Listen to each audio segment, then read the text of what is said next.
Thank you, Mrs. Halberstam. It's an honor and a pleasure to be here. Baruch Hashem. Okay. I'll certainly try to entertain you, but if there's something more urgent, please feel free to speak about it in the lobby. Okay. A little background. I didn't come out of the womb doing this stuff. I was actually trained as an orthopedic surgeon. Yes. And that's what I did for many years. In the afternoons, I was a Talmud of Rabbi Miller, who taught me quite a bit since 7th grade about Torah and life and human relations. I learned with him for many years, and then after that he told me, you're good to go. You can really do this on your own. And so I started giving shurim. Many of the people who came to me were individuals who are now getting into the kufa of shidduchim for you guys years ago. And Baruch Hashem, 100, 200, 500, it's holding almost by 1,000 today that I've been involved in shidduchim. So I spend the majority of my day from around 1 in the afternoon to 2, 3 in the morning, by the hour, dealing with singles. Now, do I get a lot of people in this age category? No, I do not. I average about 1 shidduch a year in this category. As a matter of fact, I was circumspect if I should even come here. However, Mrs. Halberstam made a very good point to me. If you help one person, shaveh, you help the world.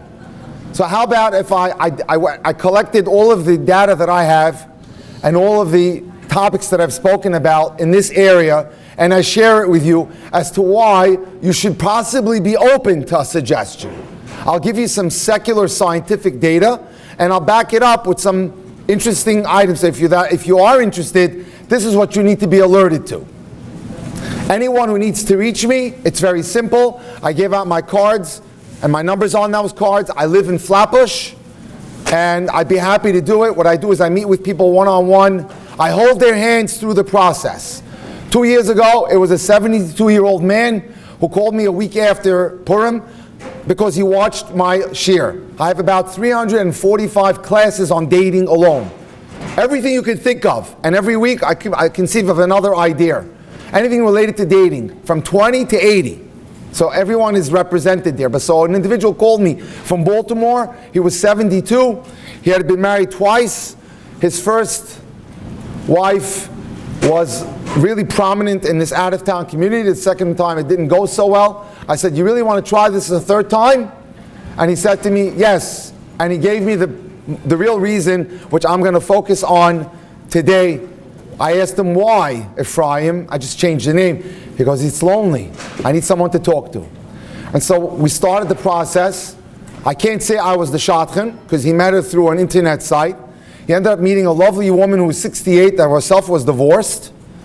And I then managed the relationship, which is critical. You need someone who knows what they're doing. I managed that relationship. And Baruch Hashem, I'm going to teach you a lot about what goes on. Blending the families today, prenuptial agreement, whatever it was, they got married. And they're extremely happy. There are things that need to be discussed. We'll discuss that today. And then a very famous case last year that I was involved with was Rav Moshe Meir Weiss, while I was the shadchan. We got him remarried.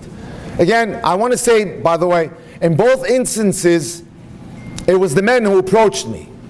That was very good. There are people out there that want to get married. And in that instance, I was very delighted to hear that right before she passed away, his wife, Aliyah Shalom, made him take almost a promise. You have to get married again. So he went on that and he waited his year. He contacted me almost 2 days after the year was over. He goes, I'm ready. I can't live alone. It's very difficult for me. I need company. And so we started the process of building a team that would find that magical woman for him, and he found her. He found her, and he's extremely happy. Again, changes have to be made. In this case, he redid up the whole house. He wanted her to feel like it was a new place for her, and on and on. And there are adjustments to be made, and I'll discuss them today. I'll tell you today what you need to be aware of, and then you'll be more educated. And if you're educated, you can make a proper decision. Okay. The medical advantages of marriage. Researchers at a university studied 10,000 married men and women and found that those who had loving experiences in marriage had less chances of heart attacks than those who did not have spouses. In addition to lower cholesterol, lower blood pressure, and less chances of diabetes. Again, there's an abundance of evidence that suggests that love and marriage are good for your health. Both men and women live longer, healthier, happier, and wealthier lives when they are married. It has been found that a stable, happy marriage is the vital and most important protector against illness and premature death for adults. Ladies, just keep it down. If you can just keep that door closed. Okay. A study of 6,000 Americans with bladder cancer found that those who were married had a survival rate that was better, that 40%, than patients who were not married. There are multiple studies that show that positive, loving relationships protect us from stress and help us cope better with life's challenges and traumas. It has been found that mortality rates of individuals with no social relationships are higher than those who don't. So that means those who don't have people to talk to, unfortunately, statistically, will die younger. There are well-established links between being single and mental health problems. Adults who experience that have a double risk of mortality. A good marriage increases the lifespan and promotes better health, because married couples tend to look after each other, encourage each other to have regular checkups, take their medications, and live properly. People in happy marriages have been found to have a stronger immune system. Maybe I just share a joke with you. Moshe and Miriam were retired and living in Aventura. I just was there actually with my wife and my in-laws last week. So Miriam calls in a person to fix a leak under the sink. And then he's underneath the sink and it's almost dinner time. So Miriam says, "Sweetheart, it's time for dinner." No response. "My love, would you like the soup first or the salad?" No response. "Dear, come on, it's getting late." So the handyman can't control himself. He pops his head from underneath the sink. He says, "Mrs. Goldstein, you always talk to him in such a lovey-dovey fashion?" She says, "Son, I have to admit, I forgot his name 5 years ago. I don't want to embarrass him." Anyway, it is what it is. Yeah.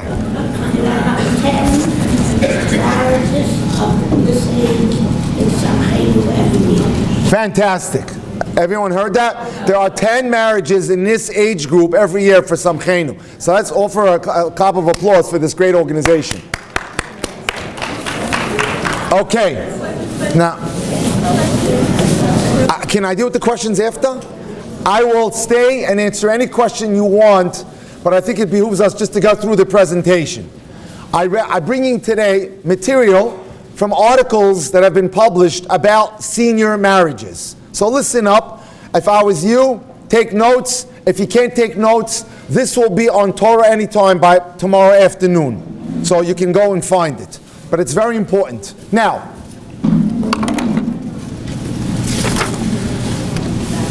people are living longer, and people in their 60s and 70s and beyond are comprising the fastest growing singles demographic. This trend, reflected in the explosion of matchmaking services geared towards older people, is matched by a growing population of singles in the community. Many who are actively looking for spouses. I'm talking about you. People are younger in spirit today than they once were, says Chana Rose. Those of you who read Flatbush Jewish Journal, she's a shadchan there. A shadchan in Flatbush who makes shidduchim for people of all ages. I have people in their 80s calling me for shidduchim, says Chana Rose. For those pursuing a shidduch in this age or beyond, the path can be lonely and strewn with obstacles. She is right. It's not a simple process. I will go through some of those areas today. But a caring support network can make all the difference. I can't think of a better support network than this room that we're in right now. So, besides your family and friends. So let's get into what goes on in a senior situation. Sorry? Okay.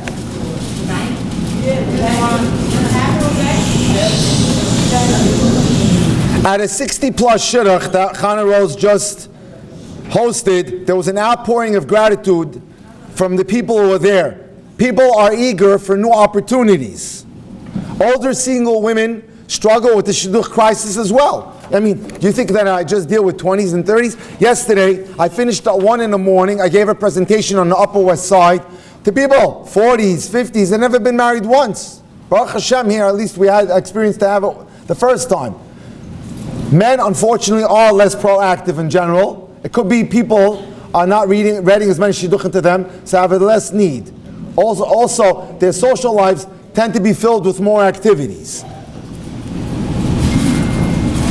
However, what's required today? The same thing was when you were single. There must be chemistry.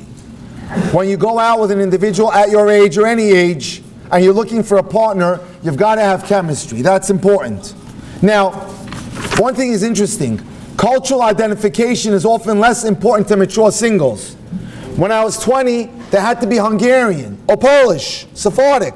It's not that important anymore when you're older, believe it or not. Chana ticks off successful matches, one after the next, that would not have come about had the pair been 20 years younger. You have Lubavitch getting married to Satmar. You have all types of interesting things. And then the need to relocate is a concern that crops up, right? So sometimes it's hard because the man may live on the West Coast and the woman on the East Coast. Sometimes it serves to the benefit. Why? Because they're older now, they can travel. It's not as difficult. To women in their 60s and beyond, a stable income is important. The last thing you want to inherit is a guy who does nothing and comes on with chayvus. So one of the things you want to be on the lookout for is what is he up to financially?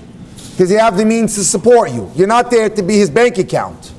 So these are the things that are inherent in all shidduchim, but more so as we get older. So again, singles are concerned about issues such as taking on financial burdens of someone else's family, children, or mortgage. I don't want to be dealing with your mortgage, and I certainly don't want to be dealing with your college tuitions. That's not my responsibility. What really matters?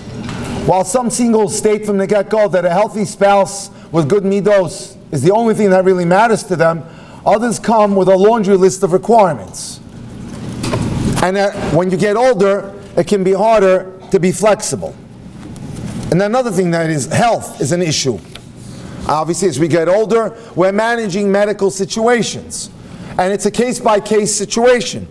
Understand? In the case of the 70-year-old, diabetes was at play here, which led to other complications. But again, if you feel that you enjoy the person's company, and I'll get into that a little later, I'll tell you one thing that I believe in very strongly, and that is no matter how old you are, if you're interested in having a soul mate, again, you need to sit down with someone like myself and draft what's called the top 10 needs list.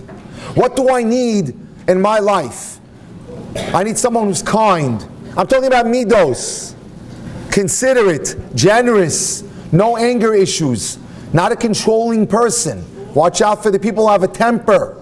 Does he have a rav that guides him? Or is he aimless? These are all very important issues. Okay, if you have a top 10 list, then when you go out with someone, you have a GPS in which to guide you. That's critical. Now, again, in general, a lot of superficial requirements fall to the wayside, right? Young people look for potential. By the time a person has lived already 60 or 70, he's not changing all that much. You understand? You're looking for compatibility. Whereas if I'm in my 20s, I'm looking to see what that person's potential is.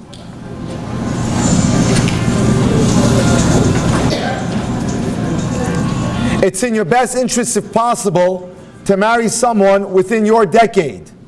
If you have 2 decades more life experience than the other person, you may be mismatched on many levels. So you try to keep it within that decade. Again, sometimes women get hung up on the person's potential in terms of education. While intelligence is a factor, at this stage in life, formal education is no longer a requirement. I get this all the time from women in their 30s and 40s. I must have a college degree. To which I answer, does he learn Torah? And when she says yes, to me that's good enough. If you have emotional, intellectual compatibility, that could be fine. You don't have to insist on things that you may have insisted 30 or 40 years ago. Bottom line, you need to open your mind, venture out of your comfort zone. Everyone says they want a Baal Midos, but some people prioritize so many other requirements that they never even get to the Midos. They have so many things on their list. Now, just a cute little story. Being lonely in Shidduchim and uncertain of the future can be challenging, and singles see no need for their difficulties to be compounded by the insensitivity of others. So people worry, if I start going out again, what will other people say? And they get embarrassed by the idea that they may be considering dating again.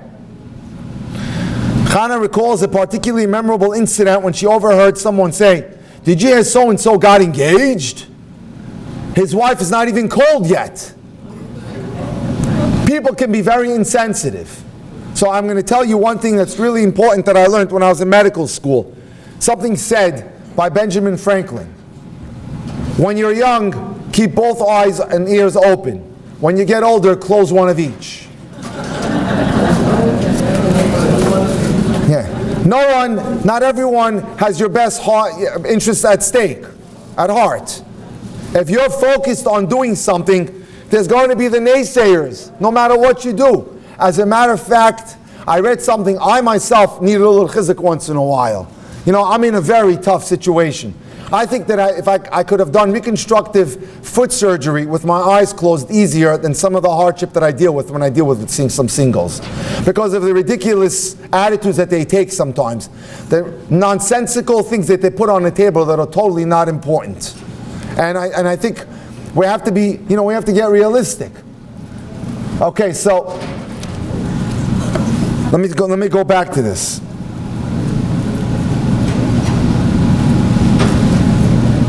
Perhaps the wife who passed away had been sick for many years and actually encouraged her husband to remarry, such as the case of Moshe Meir Weiss. People don't know what they're doing, but they're quick to talk, chatty. So don't let that bother you. Know that it's not their business. It's your business only. The only entity in the world that you have to answer to is Hashem. I'll never forget my Rabbi Victor Miller told us, this world is a theatrical production. We're all on stage, he told us. And after 120 years, the curtain will come down on our life. There'll be no one in the audience but one personality clapping. And he'll be screaming out, "You did a great job." And who's that? HaKadosh Baruch Hu. You only have to answer to him. As long as you have a focus on something and you want to do it, go for it. And certainly in this day and age, again, I'm going to get into it a little bit later. I'm not here to toot my horn. Many of us have not dated for years, decades. This is where working with a dating mentor can be very helpful. So those who are interested and want to work with me, I'll hold your hand through the process. I'm in it on a daily basis, 6 days a week, except even Shabbos, I don't get a day off from it.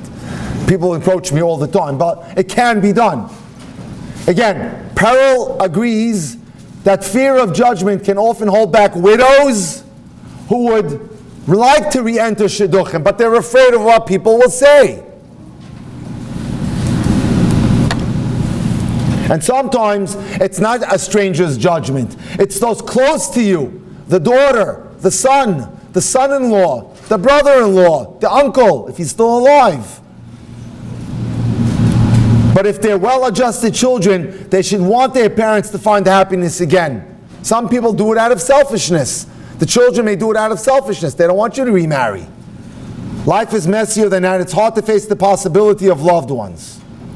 So she says, someone I know finally began to look again for a shidduch after many years of being alone. If one of their children who'd been the closest to her late husband suggested that, it was time to move on. She felt free knowing she had her family's approval. So it's important to realize that, yes, you're going to have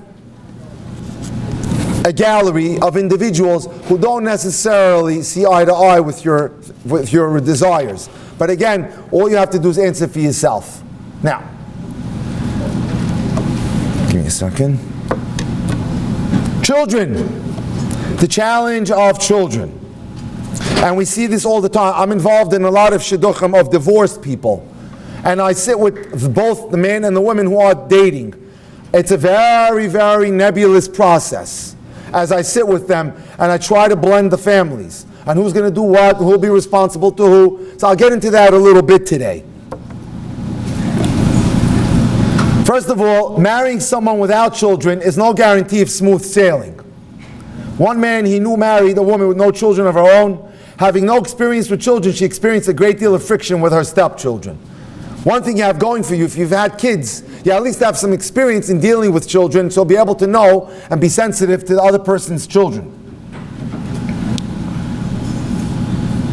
The most important thing is, if you're considering marriage and you have children, and he has to, be prepared. Just like someone marrying a Hatzalah member knows that when they're marrying that individual, they're going to go on call at 3 in the morning to save a life. So know what you're getting into, right? Someone marrying into a family with children needs to know that you have the physical and emotional strength to manage a blended family. If it's not for you, forget it. Don't bother. Walk out now. You understand? If you don't have the gumption to step into a picture where the spouse, the future spouse who has kids, and you don't want to deal with that, and you said, I'm done, it's not for you. You have to have erech apayim, a little bit more capacity in you. And you have to learn to deal with a little bit of politics. Still, the positivity or the advantage of having someone in your life, someone to talk to, someone to travel with, someone to go to Israel with, someone to socialize with, someone to vacation with, far outweighs the negative.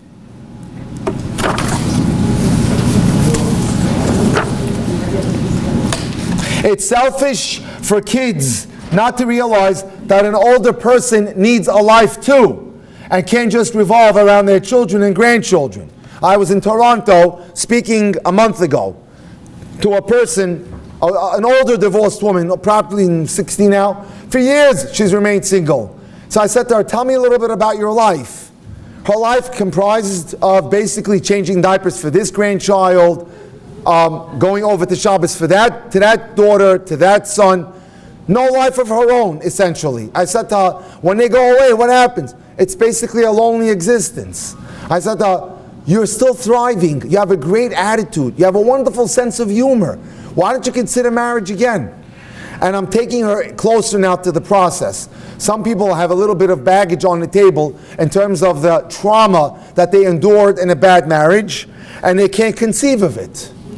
So, if that's the case, work with a mentor or a psychologist and get the bug out of the system.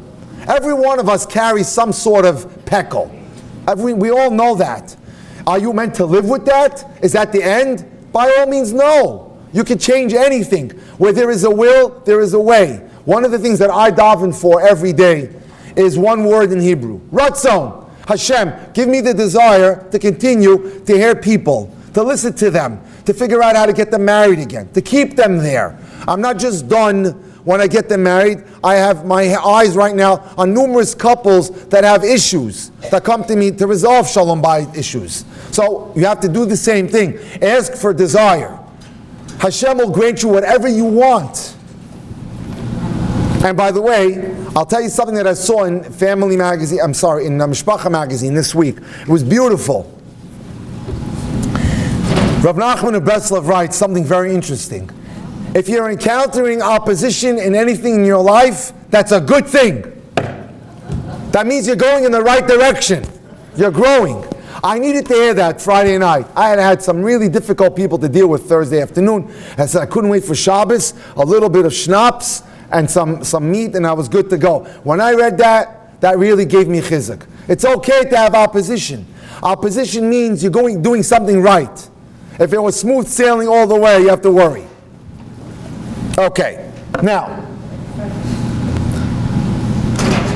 interestingly, by the way, from the shadchan's perspective, the aspects of the shadchan's job at this age are easier when people shadchanim deal with mature singles. I agree. I do a lot of shadchanas, and when I deal with this age group, it's a lot easier scheduling the shidduch, make it happen. They're not so fussy. You have to understand, for me to get a girl who's 32 or 33, who's a doctor and a lawyer, to go out on a date, I have to clear it with her social activity secretary. Okay, she's busy today, she has this to do tomorrow, she's away on this vacation, she has to go to the dentist. Older, mature people have a lot more time, they're much more flexible, and it's much easier as a shadchan, and this is backed up by testimony from other shadchanim, to work with. And I'll read it to you. It's much simpler to arrange dates between mature singles who are generally on less frenetic schedules than their younger counterparts. Instead of being in school or working, trying to get their careers going, mature singles are, like many of us, retired or focused on only one or two commitments. It's a far easier process to work with a shadchan at this age. Also, very interesting, many shadchanim find that at this age, people are more motivated to exert themselves. They desire, and Hashem leads, to have a greater desire and a greater motivation. Younger people tell shadchanim, find me someone near me where I live. I don't like to travel. While the older ones, guess what? Will travel. They're more interested.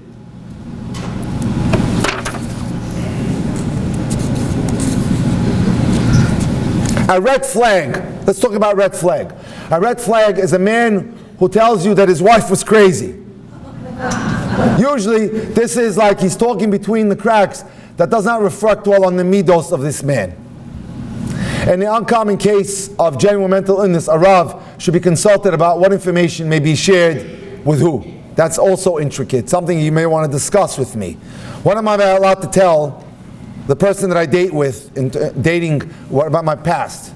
Women need to be careful not to spread reports of abuse that are not strictly factual or necessary. Did you stress the truth a little bit? Aside from the issue of Shmiras HaLashon, exaggerated claims erode your credibility.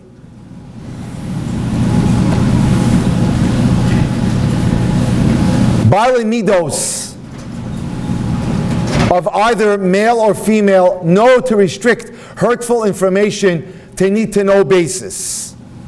If you're intelligent and you really are Yirei Shamayim and you're careful with what you say, you'll be very cautious and screen what you say. Another warning sign is the single father who has custody and tells people that his wife didn't get the kids because she was, quote unquote, fill it in what you want, unstable, incompetent, neglectful. Watch out for those guys. People think if the man got the kids, he's a tzaddik and she must be nuts. And that's not true. No, no, and no. Angry men can be unethical, and custody arrangements are not always in favor of the woman. Now, while waiting for that to happen, to meet the knight in shining armor, what should you do? How should you keep busy? Stay positive and stay vibrant. Stay healthy, take up exercise, eat well. That's very important. Maintain a positive state of mind.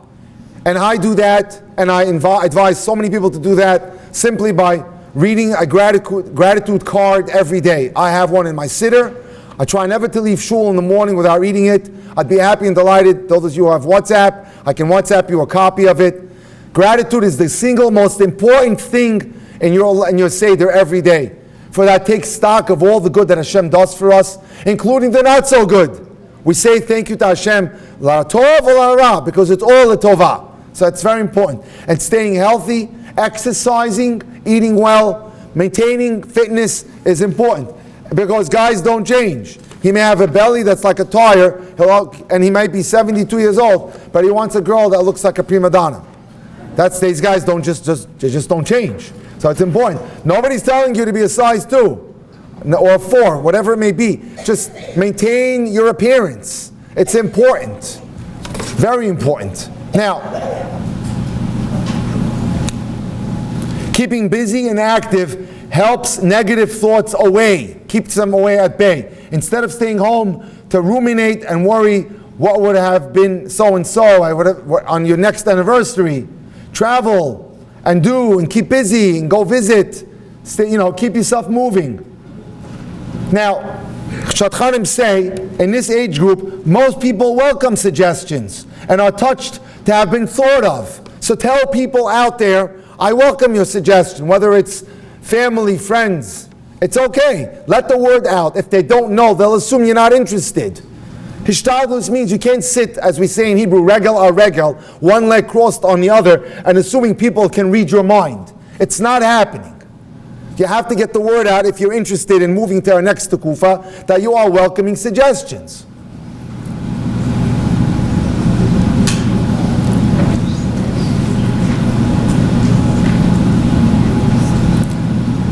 Okay. Prenuptial agreement. In first marriages, there is generally no prenuptial agreement. But I got to tell you an incredible story. I got a phone call, you'll be interested, from a major Rosh Yeshiva who tells me, we need your help. Okay, how can I help? He says, we have a mid-20s young man, or close to 30, whose father's worth $500 million, dating a girl whose father's worth $1 billion. You got to step in and see if we can do something here. It's not going. Okay.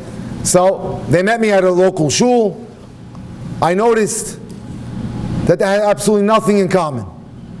Zero. So I stepped over to the side and I said to the young man, why are you dating her? And to make it got to be a farce. The father of the young girl wanted him to sign an agreement that if there's a divorce, they were already negotiating the divorce before the marriage. Listen to this. If there's a divorce, and we're talking about from people here, she's entitled to community property, half of what you own, and you're entitled to nothing. So I said, Shimmy, if I was you, stay away from this thing. There's no real love here. There's no common values here. There's no common goals here. I think you're just trying to maintain social status, if anything. He went away to meet the family in an out-of-town city. He was trailing behind her and her mother 20 feet most of the time. So Baruch Hashem, he listened to me, he left that one, and he walked away. But in second marriages, it's extremely important to have a prenuptial agreement. Now, I'm not a lawyer. As a matter of fact, as a doctor, I was petrified of them. But I will tell you that in addition to various considerations for the spouses, both partners usually have children and should protect the property rights of their children. You may have wills, your husbands may have given you property, may have left you money in the bank. Is it right for the significant other who comes into your life to have access to that? I mean, we don't want fights later on. Prenuptial agreements at this stage in the game are simply to avoid fights. That's what it's all about. At this point, you may own a house, Baruch Hashem, you own 2 or 3, Gesund Tehet, Hashem should bless you with more. But in order to avoid fights and disagreements, this is an area that needs to be taken care of. Failure to do so can result in much painful confusion and litigation. The Tanaim is a kind of prenuptial agreement. A dish is broken to the cheers of Mazel Tov, and everyone is happy. This is definitely not the case in this scenario of a legal prenuptial agreement. So here you just get a lawyer involved and you draw it up, and this way everyone is happy and we can avoid fights. Midlife changes. Just a comment on that from another psychologist. Dr. Isaac Nolan writes that the most helpful thing in midlife, many people endure crises in their lives in terms of like they become aimless. What am I living for, etc. Who else is best suited to provide this relief than a spouse? Someone to talk to is so important. Someone to be able to air out to. And so that's one of the most important reasons why we want to consider that. Now, I'm just going to gloss over toolbox stuff. How do I do it? Now that I'm in it, just some key word comments that I can make on the subject. First, let me give you a quote. Life has no remote control as we're used to maybe with the TV. You got to get up and change it yourself. Again, you've got to have a little bit of self-motivation here to go forward in this process. And another beautiful quote, I'm no longer accepting the things I cannot change. It's now time to change the things I cannot accept. So again, it starts with determination. If you're interested in this, you have to have a bit of determination to want it. Once you want it, Hashem takes view of you and He'll help you get there. Now, one of the things I want to focus on is this concept. I read a beautiful article called Time to Move On by a famous psychologist who now lives in Lakewood, that was in Brooklyn for many years, Dr. Yaakov Solomon. There is a 6-letter word in the English language that people are petrified of. C-H-A-N-G-E, spells change. And perhaps I could read it for you. Change. Why should I change? This is where I buy my fish. This is when I wake up. This is how I drive. This is where I buy my coleslaw. This is the time I go to sleep. This is the vort that I say at the table every year for this parsha. I never change it. That's how much tzedakah I give. And you know, that's called consistency. And it's beautiful. But guess what? It gets robotic. And it doesn't always work. And sometimes you have to think about change. And he tells us the famous story of the first shidduch in the world, of Eliezer, who puts down stipulations that Hashem should do for him. And if you find me a girl that's going to give me water to drink, that's the one. And yes, when he arrives, he sees not only that she offer him water to drink, but he also sees a miracle that the water rises to greet her. Then they sit down to do the deal with Besuel and Lavan. And Eliezer says something fascinating. And I'll read it to you. He tells him the following.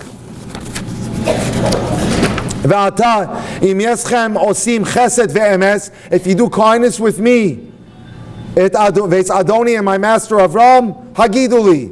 You ready to do the deal? Let's do it. V'imlo Hagiduli. And if not, tell me. What's the lesson here? Eliezer saw every possible miracle that he asked for. Everything he could want. Kifitzas Aderech, he got it. Miracles that he requested, exactly what he asked for. And he makes a fascinating comment. He tells him, you ready to do the deal? Fine. If not, I'm out of here. Rav Avram Pam says, you know what we see here? Amazing flexibility. Whatever he asked from Hashem, he got. Yet he said, if you guys don't sit down and do the deal, I'm ready to go.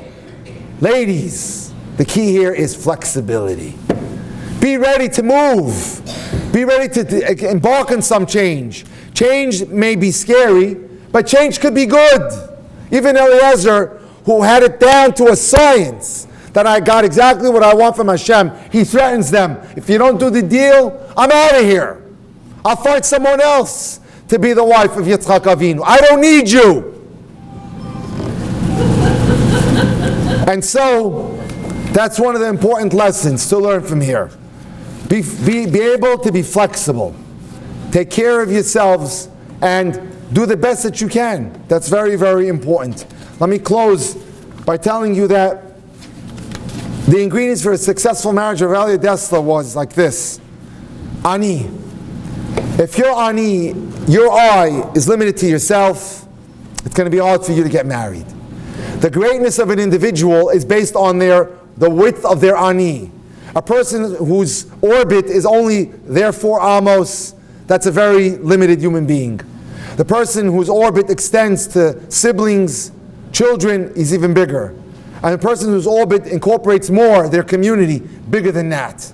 So expand your ani, expand your eye, let someone else into your life. Again, if anyone needs my help, feel free to contact me. My card's right there. I'll be happy to help you. I'll walk you through the process. I can help you in shidduchim. I can help you find those people. Is it an easy process? No. However, as I laid it out today, the benefits are great. Have a wonderful day. May I be zochet to participate at your simchas very soon.